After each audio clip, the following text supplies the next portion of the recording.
Welcome to Exploring the Mystical Side of Life with your host, Michelle Aubin and Linda Lang.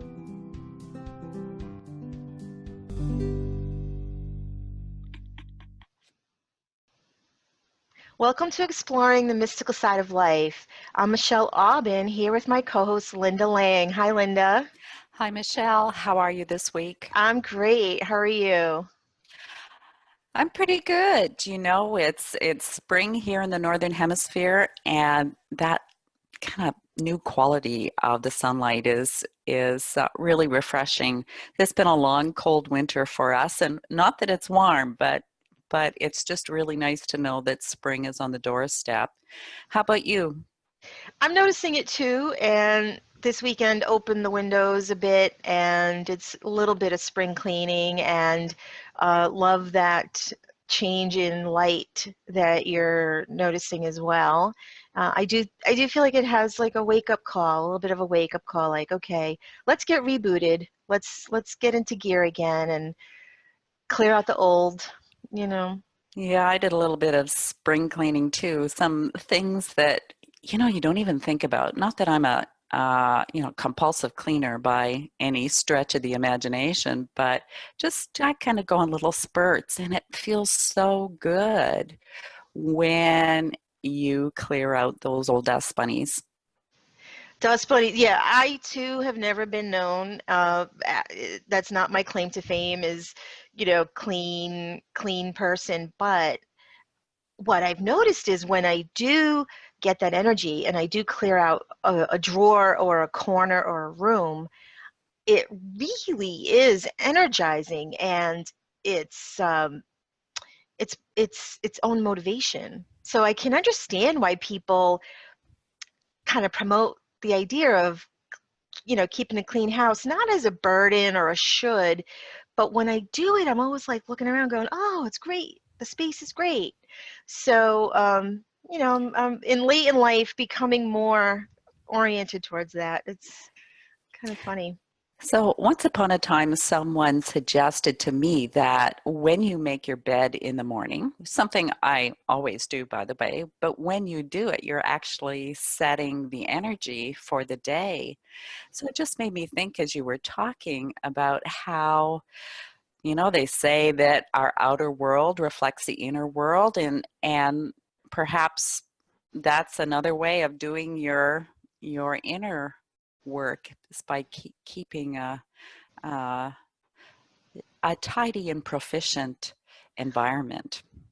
Well, it's an effort for me to keep it tidy, I must say, because I think I'm a visual person. So if I don't see it, I forget it exists. So, for instance, my desk, it's always something I need to focus on keeping tidy. But what I have been aware of is in the past couple of years, my tidiness standards have gotten higher and higher. So it's not like somebody would walk in and say, oh, her desk is tidy. But when I look back, it's so much less cluttered, and I want it to be more clear than it ever has been. It's more important to me. And I do think that reflects changes on the inside. And I do think when the idea of making the bed, it's a ritual, it's a demarcation of, okay, now we're starting another part of the day. And then when you go to bed at night, there are these little rituals that signal, okay, now we're transitioning to nighttime, time to time to get into the made bed and unmake it, whatever people do at night. And so these are little things that are, I think, have an impact. They're fun to think about that way. And I think it's especially motivating in the spring. We have a little bit of cabin fever from a long winter, and that quality in the light really does kind of motivate us and energize us to start some momentum, whether that is cleaning or creating. I know I've been spending my time both between creating and kind of tidying up places when I notice that somebody needs a little TLC, some corner of my home. So it's it really makes me grateful for cycles. I don't know how people are when they live in a climate that's, pretty constant all year round. I keep thinking if I lived down south, I don't know how motivated I would be. I'd probably just be on the beach every day. I don't know. Do you, you're worried about that would happen? Yeah. I wouldn't say worried about it, but I don't know. Maybe you get used to it.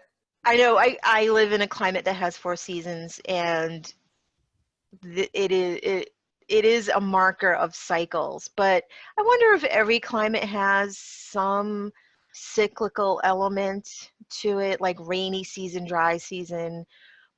Although I do think there are some climates that are always within a certain temperature range, like I'm thinking Southern California. So anyone out there who lives in Southern California, tell us what you do in the spring, and if you get a reboot, and if you feel subtle changes in the season, we'd love to hear about that too. I do feel it. I feel it in my cells. I feel it like sleep cycles. Is your sleep affected by this spring? Well, we just had our time change. Mm-hmm. Um, but you know what? I think so because I have no problem going to sleep, but I've been finding I've been waking up kind of maybe like 4 o'clock in the morning, and I could actually get up. I don't get up because I live with other people and it might be a little bit cumbersome for them to hear me around the house. But I'll often go back to sleep and then wake up at a more normal time. So it's quite possible. The other thing that happens to me when I wake up in the middle of the night is sometimes I am receiving information from my guides or some kind of inspiration or creative suggestions. So I actually keep a pen and paper beside my bed. And that's how I've gotten a number of my workshops and ideas for blog articles, whatever. It's a very receptive time. The brain is in that brainwave state of being really receptive to all that information. But I'm so impressed that you keep a pen and paper with you. My question is, how do you manage to use the part of your mind to write without losing that openness and receptivity? Because I find that's the challenge, is if by the time I roll over to get the pen and remember to write something down, I'm either now fully awake or I resist it because I'm still in that sleep state. Well, I hope you just didn't suggest some resistance to my unconscious mind, because so far it's been very cooperative. I don't seem to have an issue. The one thing I will say that I noticed at times, especially if it's a bigger message and maybe they don't give me everything at once, is I'll write down, say, a couple of lines, and then I'll lay back down and I'll maybe roll over the way I was before, and then another one will come. And I've actually written, I've written to the intro to a book that I'm in the process of writing that was actually given to me kind of sentence by sentence, rolling over and writing a sentence, rolling over and Wow. writing a sentence. And I started to think, well, what is this that I'm receiving? And then I'm thinking, this is the intro to my book. And I got really excited then, and then I got up and I wrote it all out, and I went downstairs as quietly as I could, and that was the end of receiving messages for that night. But you Well, get, that's a lot though. huge, and you get Yeah. this kind of level of, there's so much, for me anyway, it's like a level of excitement and wonder and awe when you get these kind of big messages that it is kind of hard to kind of settle back down, Yeah. because it's just a totally different level of receiving. It is, and I wasn't trying to program your mind about resistance. Good. I'm looking for tips because I think that's a great way to get information, and I also like hearing about how you get one piece and you don't get another one until you write down the first piece. It's almost like You clear the channel by recording what you're getting as you're getting it. Whereas sometimes I've gotten information in those wee hours of the morning that's overwhelming, whether it's images or, images that I don't quite understand fully, or verbal, and it's too much. I can't process it. I can't always understand what it's about. So I know we have the ability to say, okay, let's take it one piece at a time and slow it down and program ourselves that way, but I often forget to do that. I think you were reading my mind, because I would just like, whoa, slow down, that kind Yeah, of a thing. The one thing I would definitely say is don't turn the light on, right. which means your writing is sloppy and you have to be careful not to write on top of another line you've already written. But that's what I do. I write in the dark and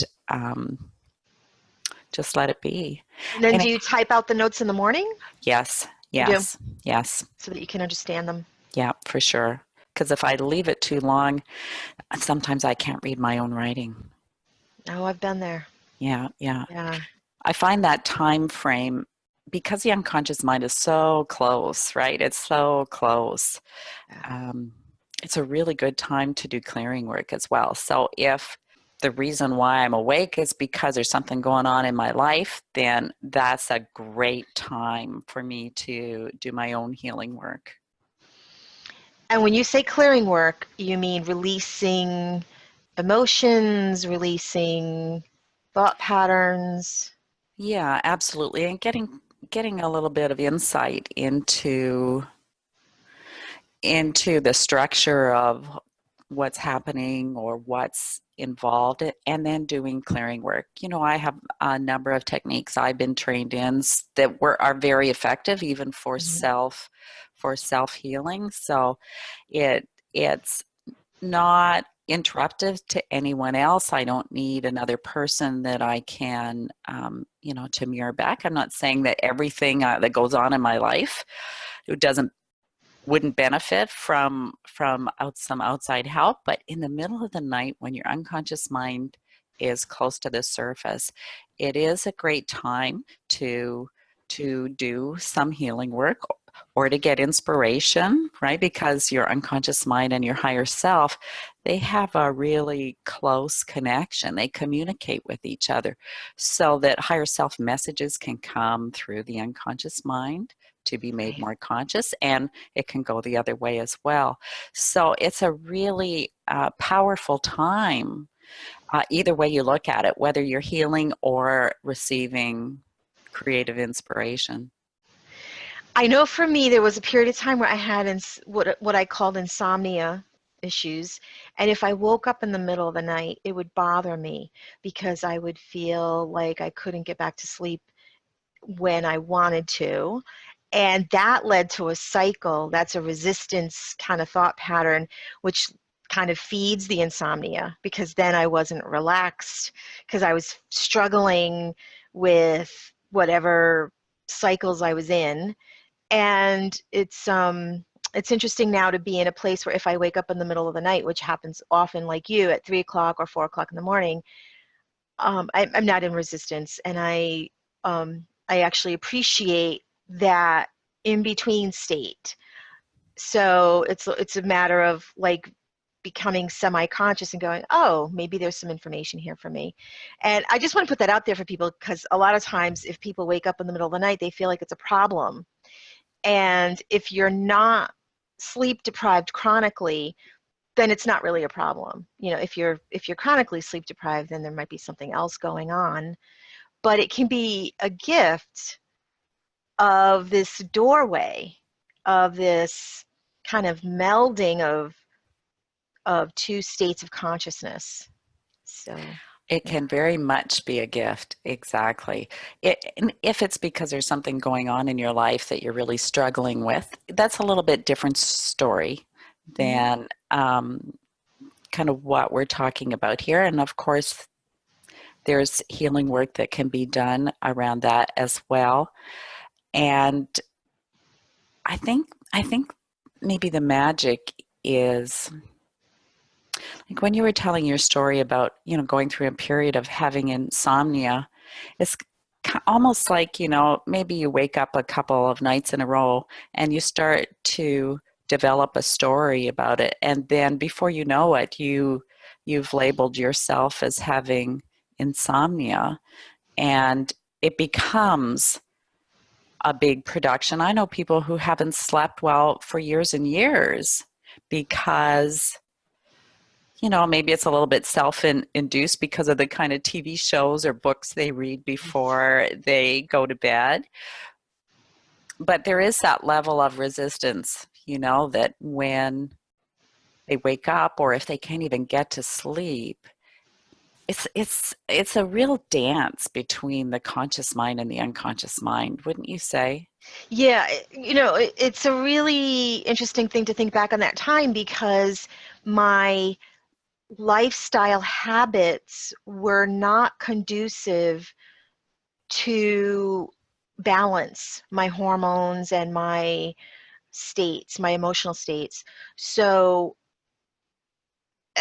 the insomnia went back into childhood, and I thought I was wired for insomnia. As an adult, when I started to implement these other habits, and like you said, like I don't watch television before bed, like I have all of these habits I practice. So when I wake up in the middle of the night, I'm not disturbed by it, and I will naturally fall back asleep, and I'm not chronically sleep deprived, and I'm not chronically stressed. But if you're chronically stressed and you're chronically sleep deprived and you have other health issues, it can be very, it can feel disturbing to wake up because you're already walking kind of on thin ice. Everything feels more fragile. So kind of beefing up all the other ways of supporting myself, waking up in the middle of the night feels like a gift. And that it wouldn't have felt that way. I could not access that feeling when I was under chronic stress and other health issues. So So, was there anything in particular, Michelle, that you did when you were going through those periods or that period of your life to kind of help you get over it and be able to sleep? yes, I did plenty, and I was motivated by feeling very physically sick, emotionally sick. I had a lot of symptoms. I had an autoimmune illness, and I changed everything, everything in my life, my diet, my habits, meditating, um, everything. So that's actually a big topic I would love to share with people in another episode, because every one of those strategies is doable, and I was willing to do whatever it took to create that balance.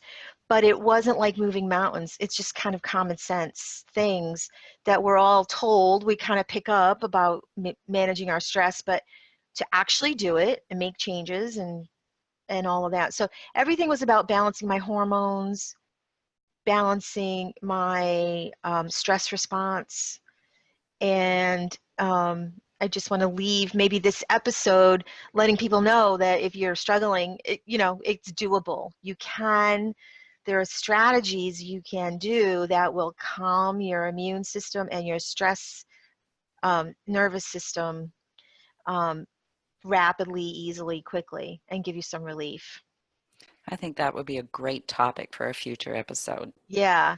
And when you're in the middle of insomnia, it feels like you don't have control over it, but you do. There are things that anyone can do. Anyone can do. So I would just like to leave that for another episode because it's quite a few things I could share with people. So, All right. all right. So we will wrap up for now, and we will see you all next time. Bye for now. Bye for now.